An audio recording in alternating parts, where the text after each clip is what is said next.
This is Bloomberg Businessweek Daily, reporting from the magazine that helps global leaders stay ahead, with insight on the people, companies, and trends shaping today's complex economy, plus global business, finance, and tech news as it happens. Bloomberg Businessweek Daily with Carol Massar and Tim Stenivek, live on Bloomberg Radio, television, YouTube, and Bloomberg Originals.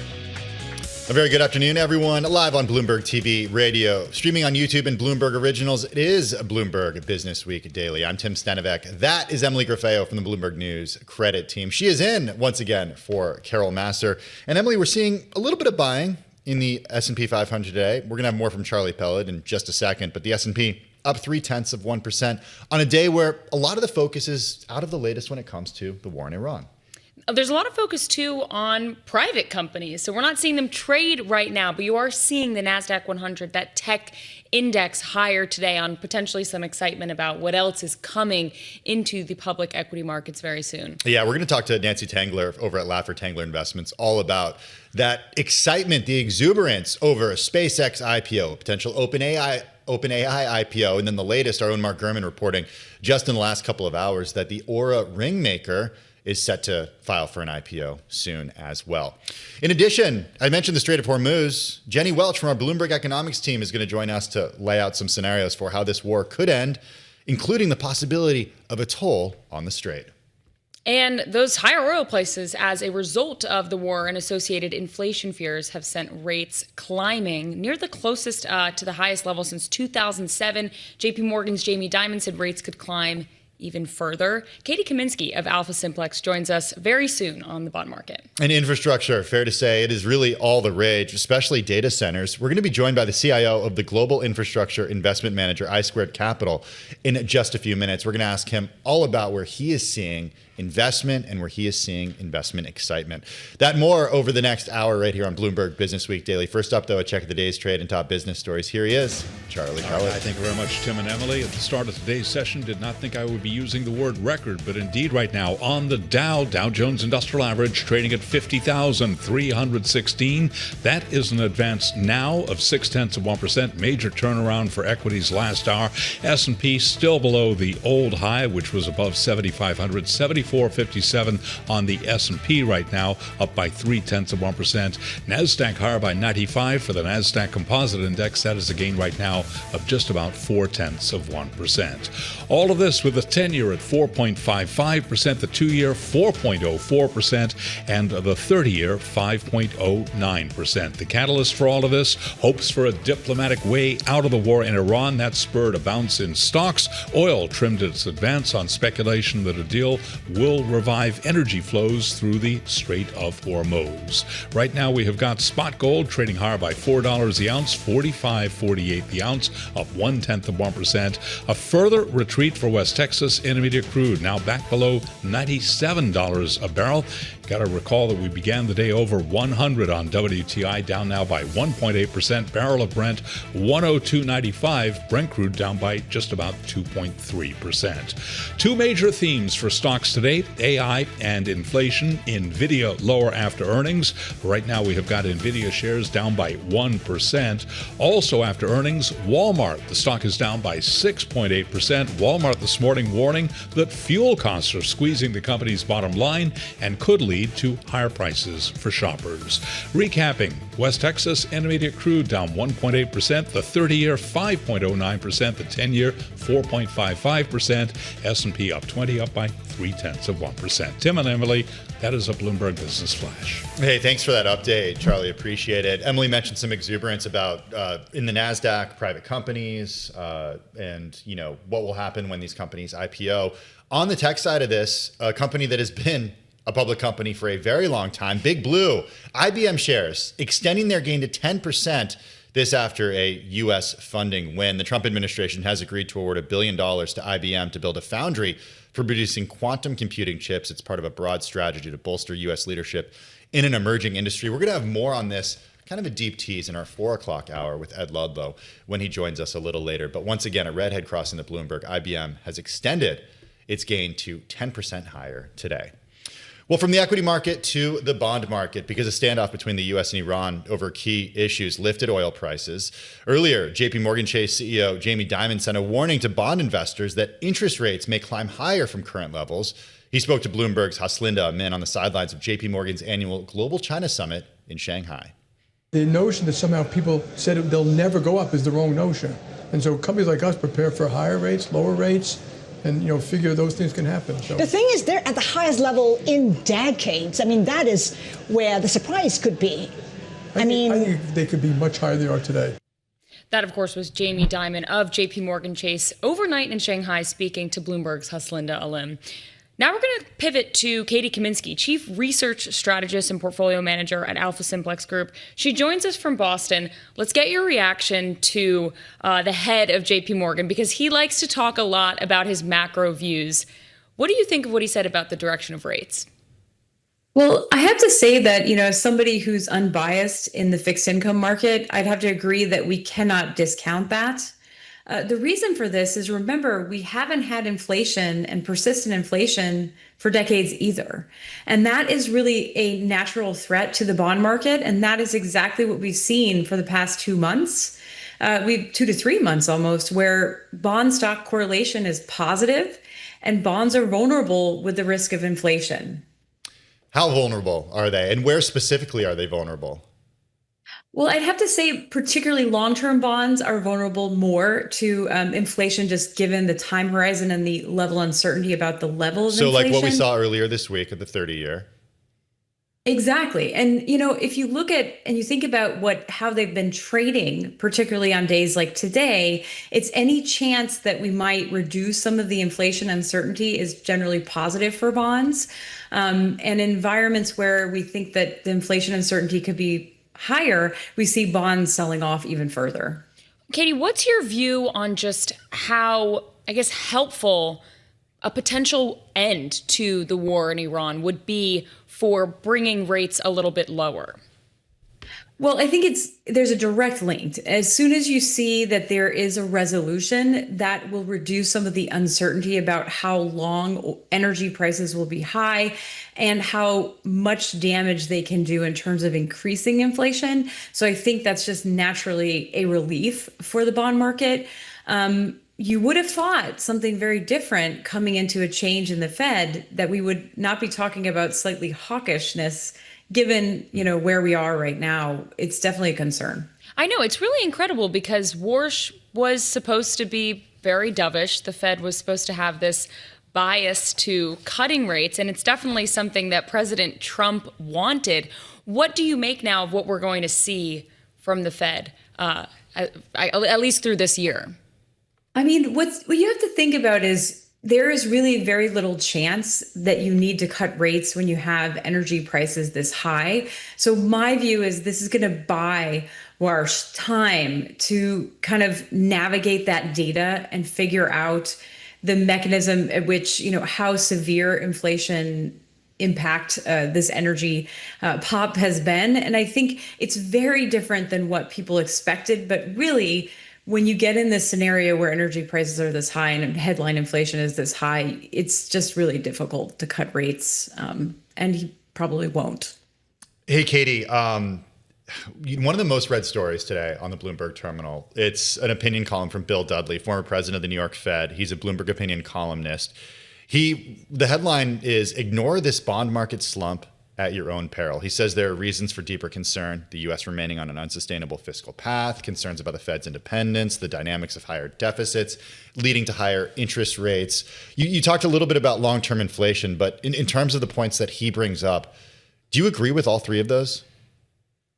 I have to admit that I do. And I think a lot of people don't realize that we have generically a long bond bias. And that is because most of us have been around in a period where bonds have always been your friend. It's been something that, kind of diversifies equities. If you look through different periods of history where inflation, geopolitical risk, and other issues have been a nascent problem, actually bonds don't behave as well as you would like. And so I think that is something that a lot of people are just going to have to start pondering as a potential concern.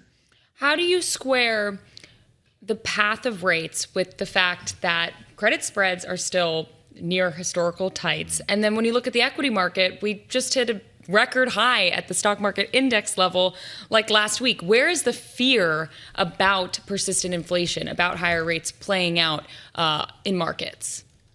Well, this is a good question because it seems like the market wasn't too concerned, particularly in April. They were trying to see through what was going on in terms of geopolitical risk. But this month, as bonds really started to sell off, equity markets finally started to react. And I think it's because as you start to see interest rates rising, at some point, it does cause challenge and structural issues for companies. So I think it's going to be a tight balance of if rates are higher, how much does that affect growth? At what point does inflation and geopolitical risk start becoming a growth problem, which we haven't seen yet? And so I think that's sort of the next phase that we have to worry about, that it's not just inflation, it's causing growth issues. Well, we're going to have to be sure to get you on before we get to that next phase. Katy Kaminski, Chief Research Strategist and Portfolio Manager at AlphaSimplex Group. Appreciate your time this afternoon. That's a view of the bond market, on the equity market, and some companies that could be going public soon. We welcome in Nancy Tengler. She's CEO and CIO of Laffer Tengler Investments. She joins us this afternoon from Scottsdale. Nancy, just after noon on Wall Street time, Mark Gurman reported that the smart ring maker Aura has filed confidentially for an IPO. Comes after SpaceX dropped the big one yesterday. We also learned that OpenAI is preparing to file for an IPO in the coming weeks. This flurry of capital markets activity, what is it telling you about where we are exactly in this cycle? Yeah, thanks for having me, Tim. I think, well, and don't forget, we're going to hear from Anthropic here pretty soon. So I think that one of the blow-off tops of any bull market is when the IPO activity gets nuts. In this particular case, I think there is still plenty of room for IPO activity, but we are paying attention. The Aura was interesting. I don't know if I count that as super important, but nonetheless it's another IPO. This on the heels of last year when we were kind of stalled out. So I think it's interesting for some of the investment banking names like Goldman, Morgan, and JP Morgan, and Morgan Stanley and JP Morgan. But also we're paying attention because we think that that's something we should monitor as investors. But I will say one more thing very quickly. I think the SpaceX deal does something very important, which is validates the space trade. And we heard from Jeff Bezos this week where he talked about the total addressable market. SpaceX is claiming a $29 trillion TAM. So stay tuned. I think there's still a lot of room to run in many of these names. The $29 trillion TAM getting a lot of attention today, Nancy. Yeah. Do you view that as realistic? Well, you're laughing. I don't think most of what Elon says is realistic. You kind of have to look at the trend. You have to discount the timeline and maybe pare back some of the volume. But I do think we launched a thematic portfolio, Tim, about 9 months ago, and space is one of the themes, and we're pretty pleased with that as a contributor to total return, simply because it's not just SpaceX, but this does validate. It's Rocket Labs that came in much better than expected, $200 million in revenues, Planet Labs, and a number of other names that we own in that space. So I'm excited about the space option and the robotics, but yeah, I think it's grain of salt time. Okay, I want to go back to space, but first, Nancy, you mentioned how you're kind of just watching very carefully how all of these private companies all seem to be filing and planning IPOs at the same time. Is there any reason to suspect that companies are trying to get ahead of a potential AI bubble bursting and coming to the market right now before it's too late? Yeah, Emily, and or get ahead of a competitor. So I think, that clearly OpenAI had this ready to go as soon as the trial was over. I'm more interested in what Anthropic comes forward with, because we've heard Sam Altman has some of the same problem that Elon does in terms of projections, and we've already seen them cut their spend materially. And the question for OpenAI is, are they going to be able to continue to raise money in the market? I think the company is fraught for a whole host of reasons. So it could be AI bubble, it could be competitor. Right. And when you're thinking about space, I mean, you've been a tech investor for a long time. A company like SpaceX, and we can also talk about OpenAI as well, but a company like SpaceX, they're always doing these very volatile projects, rocket launches. How do you see investors in the public market pricing that, like pricing a rocket failure? Is it going to be a very volatile stock? I think it could be, Emily. I mean, I also think that what you're buying in this particular name, I mean, you've got Starlink, you've got XAI, but what you're really buying is Elon's vision. And so, the company has continued to appreciate in value, depending on whose numbers you're using, in spite of rocket launch failures. And let's not forget, they've been able to launch hundreds of rockets and quite effectively. So yeah, that'll be an issue. It'd just be like a major recall on an auto company, but I don't think it derails the story. And I think what Bezos said was super important, simply because he's a competitor. And what he's saying is, it's better to have two in a very important industry like this. So I think we're going to see great things coming out of both, Blue Horizon's Origins and SpaceX. Yeah, I guess the question is about the next, a lot of people would say that SpaceX is much further along with certain parts of their capabilities than Bezos's Blue Origin is. I want to go back to what you said about Anthropic, because you do keep going back to Anthropic as being sort of the next company that we will hear from that's much anticipated when it comes to an IPO. Is it at a big disadvantage if it files and goes public after OpenAI? I kind of think so, Tim. I think it's a matter of bandwidth for investors. And what will happen with the first mover advantage is they'll set the tone for the market, they'll set the tone for valuation, and then you have to come in. Now, in this case, I think Anthropic has most of the cards, so maybe timing is less important, but I would rather be the first to market than the second in this environment. Tell us about those cards that Anthropic has before we let you go. What really stands out as a growth driver for them specifically? Enterprise adoption, Emily. I think they're taking share from OpenAI. I don't hear anyone in my space talk about OpenAI. And unfortunately, Grok is losing share, and it's all going towards Claude and Gemini, but predominantly Claude and Codex. So I think they are the momentum player right now, just as we saw Google with Gemini just a few months back as kind of the momentum player. So it can shift, but they have really captured the attention of serious users of AI. Just 30 seconds. When these companies do go public, how are you going to allocate capital from the portfolios that you manage to them? We were just talking about that just right before I came on. We'll trim back some of the winners, like Planet Labs and Rocket Labs in our portfolio. So yeah, we'll use available holdings, but we aren't going to exit anything. Okay. Nancy Tengler, always good to check in with you. Appreciate you joining us on this Thursday afternoon. Thanks, Stephen. Nancy is CEO and CIO over at Laffer Tengler Investments. Hey, coming up next on Bloomberg Businessweek Daily, our Bloomberg News team reporting that Iran is in talks with Oman over a permanent toll system in the Strait of Hormuz. Jenny Welch from our Bloomberg Economics team is going to join us with the latest on the Iran war. This on a day where we could see a new record for the Dow, up 0.6% right now, over 50,295. The S&P 500 up close to 0.2%. The Nasdaq Composite up 0.1%.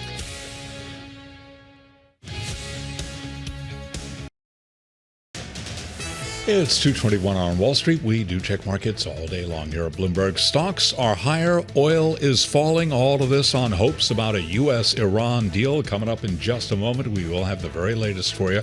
The S&P right now trading higher by 19 points, 74.51, up by about 0.2%. The Dow at a record 50,354, up 344 points, up 0.7%. The old closing high was 50,180. 188. That was set back in February. NASDAQ is advancing as well, up now by 0.2%. The Bloomberg Mag 7 index, of which NVIDIA is a part, up now by 0.3%. NVIDIA after earnings down 1.6%. The 10-year 4.55%, with a 2-year 4.05%, the 30-year 5.08% against the backdrop of a VIX right now just below 17. Spot gold up $5 the ounce, 45.49, up 0.1%. But the big story, West Texas Intermediate crude. Earlier today, we were above $100 a barrel. Right now at 96.72. Crude down 1.6%. Brent, the global benchmark, 102.83 a barrel, down now by 2.1%. SpaceX is set to launch its Starship rocket on its 12th major test flight this afternoon, debuting the third iteration of the rocket, dubbed Version 3 or V3, all part of a high-stakes mission as the Elon Musk-led company gets ready for the largest IPO in history. The launch window scheduled to open at 6:30 p.m. Wall Street time. Yes, we'll have it for you live when it happens. Recapping, S&P 500 index up 16, up by about 0.2%. The Dow trading at a record. And right now, back we go to Bloomberg Businessweek Daily and your hosts, Tim and Emily. Charlie, thanks for that update. Well, Iran said the latest proposal from the U.S. partly bridged the gap between the warring sides, but comments from the Islamic Republic's supreme leader about keeping Tehran's uranium stockpile and a dispute over tolls in the Strait of Hormuz clouded the outlook for a breakthrough. On those tolls, both President Trump and Secretary of State Marco Rubio addressing that earlier today. We want it open. We want it free. We don't want tolls. It's international. It's an international waterway. They're not charging tolls. Right now, they are losing $500 million a day is what it's projected. I don't know, it sounds like a lot of money, but whether it's 500 or 200 or 300, they're losing a lot of money. There hasn't been a ship that's been able to get through without our approval. No one in the world is in favor of a tolling system. It can't happen. It would be unacceptable. It would make a diplomatic deal unfeasible if they were to continue to pursue that. So it's a threat to the world if they were to try to do that. And it's completely illegal, by the way. Well, there you have it. Secretary of State Marco Rubio in Miami. Before that, President Trump in Washington addressing the idea of a toll in the Strait of Hormuz. For more, we're joined by Jennifer Welch, Bloomberg Economics chief geoeconomics analyst. She joins us from Bloomberg's Washington, D.C. headquarters, or studio, rather. Hey, Jenny, I want to start with the Strait and then get to how that could fit into some sort of deal. Could the Strait of Hormuz open even if there is not a deal? I think we're unlikely to see a full reopening of the Strait absent a deal, and maybe even in the wake of a deal, depending on how durable it appears to be. And the reason for that is that there's still going to be this risk hanging over ships over, for example, attacks from Iran, Iran's proxies, or running into the U.S. blockade. The U.S. has said that countries should not work with Iran to pass through the Strait of Hormuz, even though Tehran is saying the only way they will get through is through coordinating with their military. So at the moment, we're seeing a trickle of ships passing through, including 3 pretty big tankers, and Iran has claimed that even more ships passed through over the last 24 hours.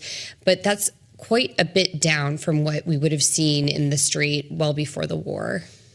So how are you thinking about, as Tim alluded to, the prospects for a deal? Are we any closer than we were a week ago? You know, it's really hard to say because we've been here so many times before over the last month and a half since the ceasefire was put in place, where we seem like we're inching towards a deal only for it to fall apart at the last minute.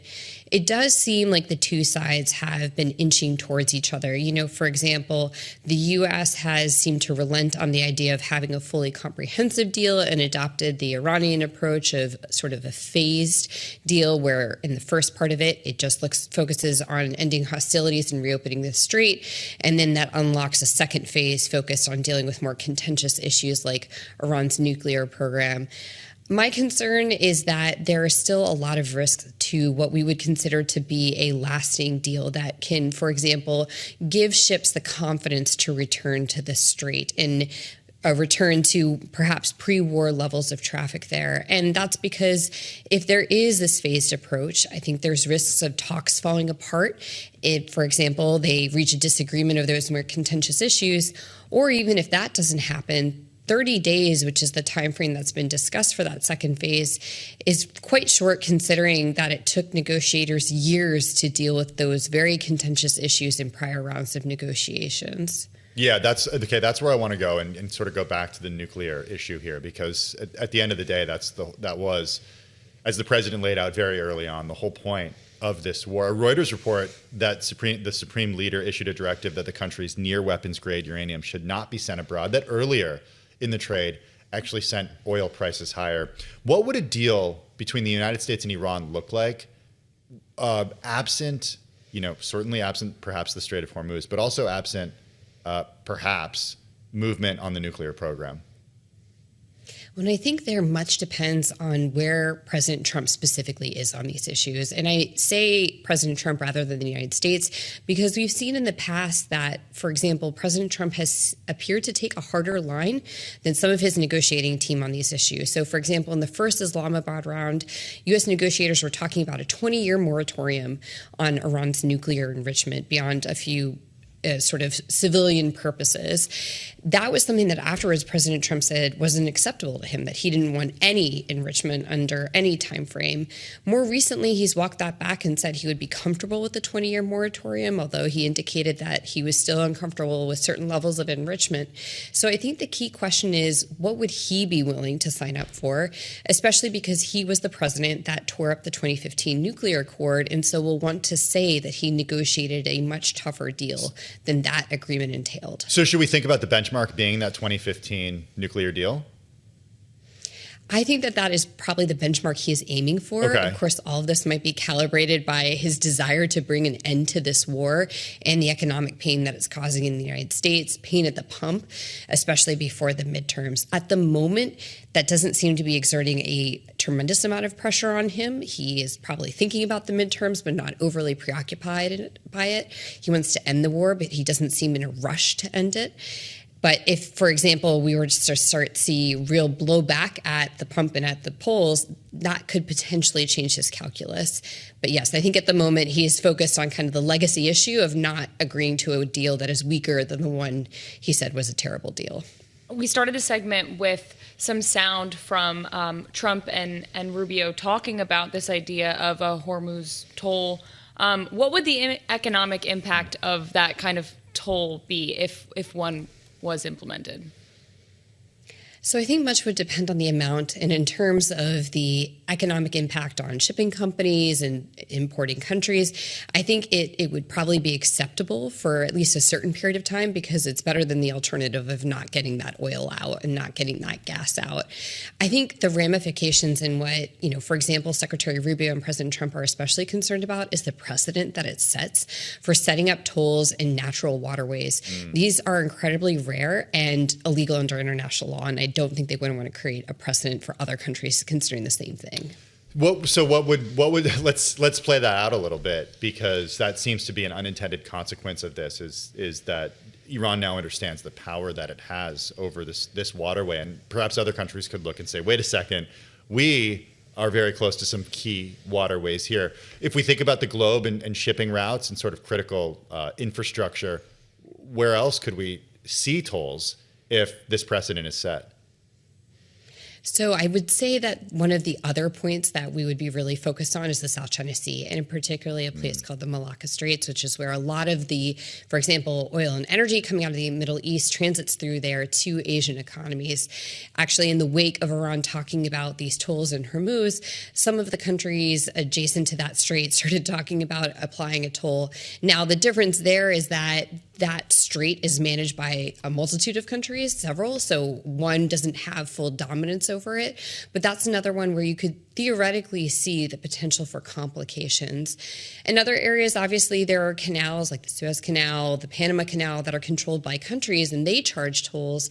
But that's quite a bit different from the idea of blocking off these natural waterways.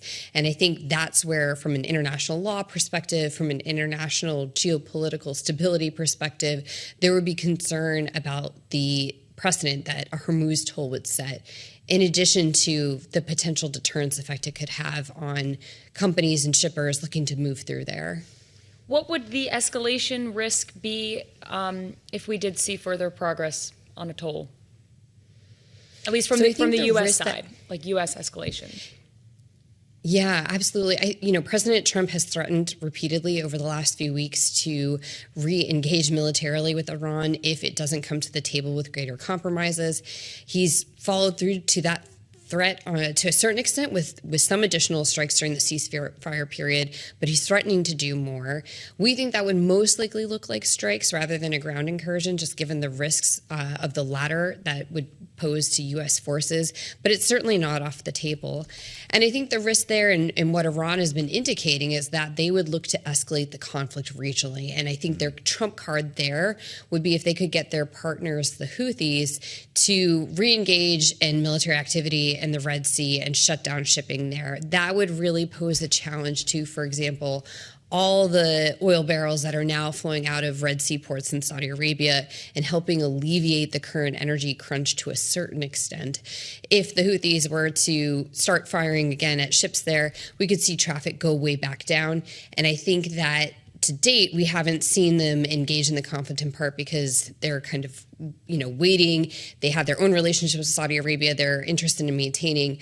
But we think it's quite likely that if they think Iran is under existential threat or Tehran really presses for it, they might be willing to engage militarily. We're speaking with Jenny Welch, Bloomberg Economics Chief Geoeconomics Analyst. Jenny, before we let you go, let's go from the Middle East to Cuba, actually, because yesterday the U.S. charged Cuba's Raul Castro with murder in that 1996 shootdown. Is this, and then the president has said, no, there won't be, he's not going to do the same thing that he did in Venezuela with Cuba, for example. But I'm just curious how you're looking at what the U.S. could do when it comes to Cuba. This certainly seems like an escalating pressure campaign. In some ways, it does mirror the Venezuela playbook, although we've been debating this internally, whether or not it would look exactly like the Venezuela playbook. For example, an extraordinary rendition of Raul Castro at age 94 might not have the same political effect as the capture of Nicolas Maduro. But I think what it underscores that the U.S. is able to kind of walk and chew gum at the same time, that it's undertaking this major military campaign in Iran, but it still has plenty of levers that it can throw at Cuba. And indeed, for President Trump, this might be the opportunity to kind of distract attention and show success in one other part of the world, even as he's sort of caught in the quicksand in Iran. Oh, that's an interesting idea. Okay, well, we'll have to get you back to talk more about that. Jenny Welch, Bloomberg Economics Chief Geoeconomics Analyst, joining us from our Washington, D.C. bureau.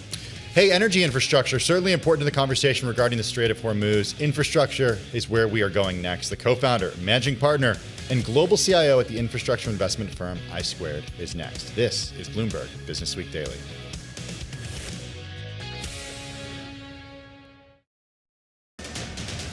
It's 2:40 on Wall Street. We do check markets all day long here at Bloomberg. Oil lower, stocks higher. Secretary of State Marco Rubio noting, quote, some good signs of an agreement with Iran. This according to the FT. Meanwhile, Iran says the latest proposal from the U.S. has partly bridged the gap between the warring sides. Bottom line, stocks holding on to gains with the S&P 500 index at 7450, up now by 0.2%. Dow Industrials at a record, higher by 331 points now, up 0.7%. The Dow at a record 50,341. The old closing high on the Dow was 50,188. The Russell 2000 index of small cap shares outperforming, up by 1.1%. The Bloomberg Mag 7 index up 0.3%, even with NVIDIA down after earnings by 1.6%. The 10-year 4.55%, the 2-year 4.05%, the 30-year 5.09%. Spot gold little changed, up under 0.1%, 45.46 the ounce. West Texas Intermediate crude now with a $96 handle. It is down 1.8%. WTI 96.43 the barrel. Got to keep in mind, earlier today we had crude WTI above $100. Brent 102.77, selling off by 2.1%. Ralph Lauren shares are surging up now by 14%.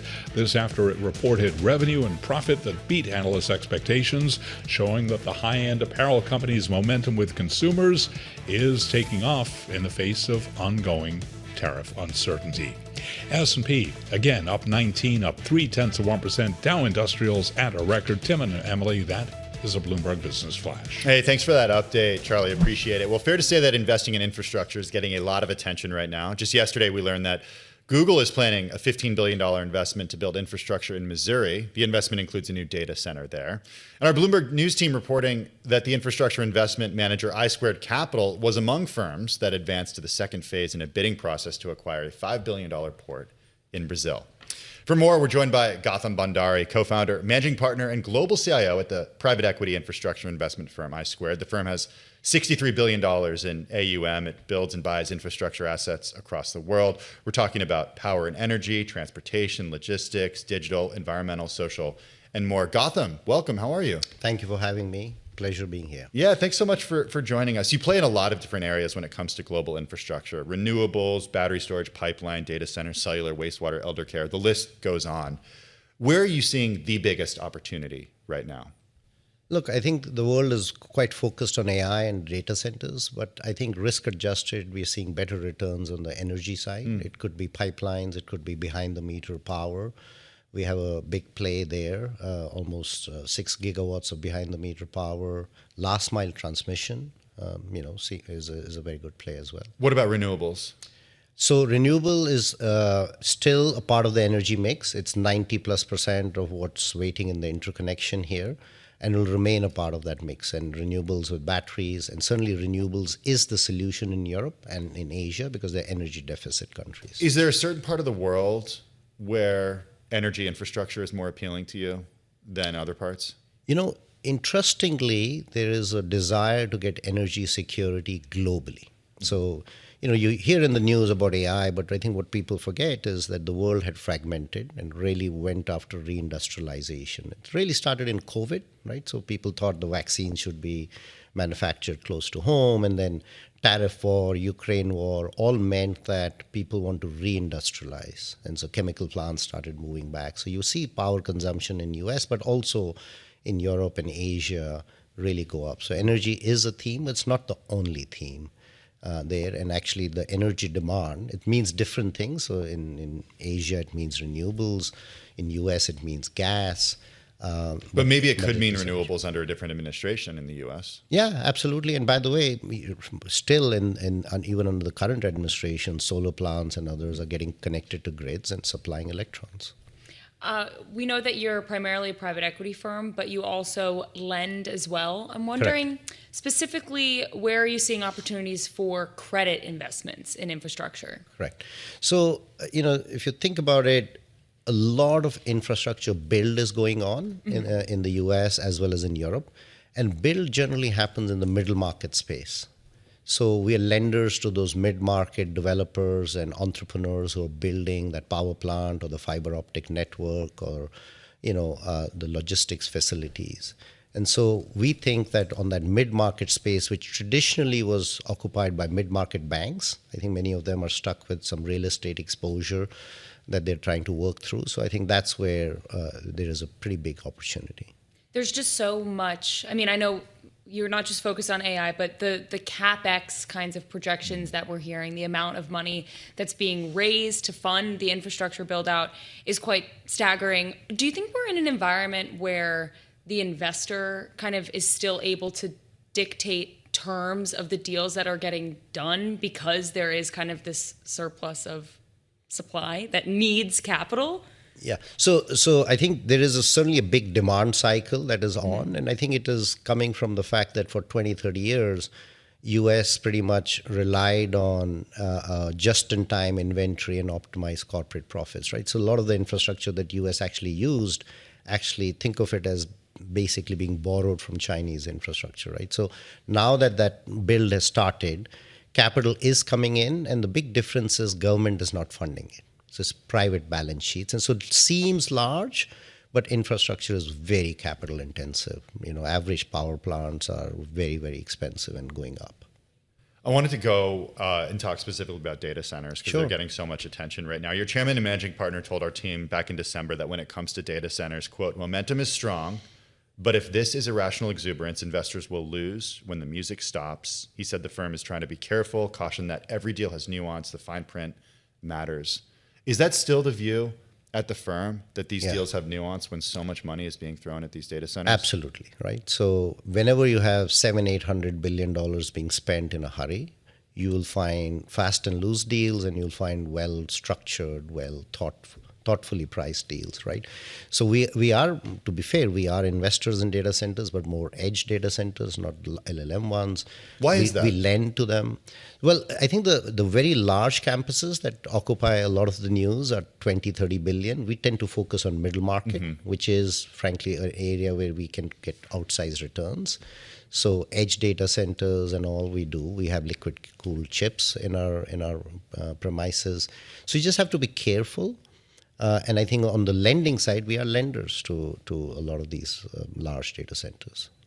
There's been a lot of talk about investor retail exposure to private markets, private credit specifically. You have a survey out about how financial advisors feel about exposure to private markets. Tell us a little bit about the current kind of sentiment around investing specifically in infra for retail and advisors. Right. So quite surprisingly, so we polled about 250 advisors to ultra wealthy family offices and sort of high wealth channels. And out of the 250, 75% wanted to increase their exposure to infrastructure. Remember, this was a backward kind of a asset class where nobody really paid attention. Everybody liked venture capital, real estate. So 75 is a big number, and out of which more than half actually wanted to put infrastructure as a ballast in their portfolio. So 7 to 10%, so meaningful from current exposures of zero, right? So that's a pretty meaningful jump. I was myself surprised with it. And then more importantly, about a third of that wanted growth. So they're not coming into it from an income perspective. They're coming into it from a growth and diversification perspective. The income number is only 17. Just very briefly, 30 seconds. Is it what portion of a typical portfolio for a family office would be allocated to these assets? So currently, for most families, it's zero. So they will have real estate at 10, 20%.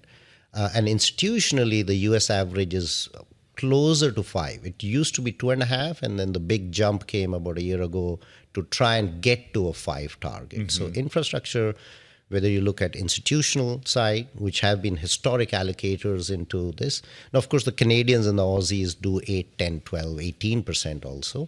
But in the US, for some reason, I think it has always been very low. Gautam Bhandai, co-founder, managing partner, and global CIO over at iSquared, $63 billion in assets under management in private equity. Gautam, thanks so much for joining us here. Thank you for having me. On set. Come back soon. Thanks. Hey, coming up next on a Bloomberg Businessweek Daily, on a day where the S&P 500 is up 0.1%, stocks on the move. You're listening to Bloomberg Businessweek Daily with Carol Massar and Tim Stenivek on Bloomberg Radio and Television.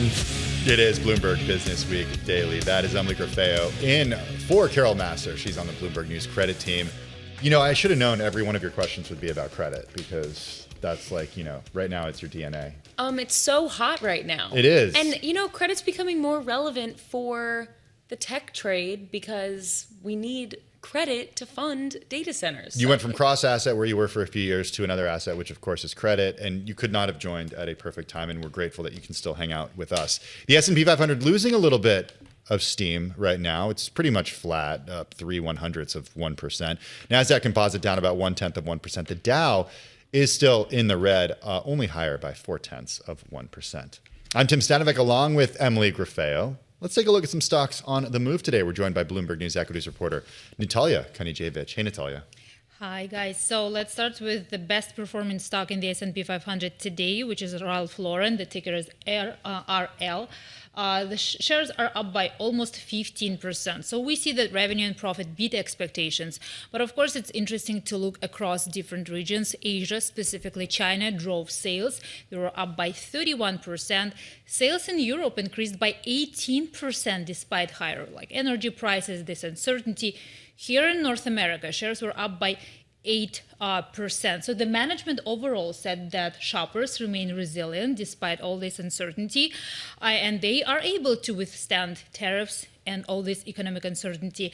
Now, analysts also highlighted the fact that the company capitalized on trends like quiet luxury, which is no longer such a hot trend because people are, I don't know, show their luxury, they have it.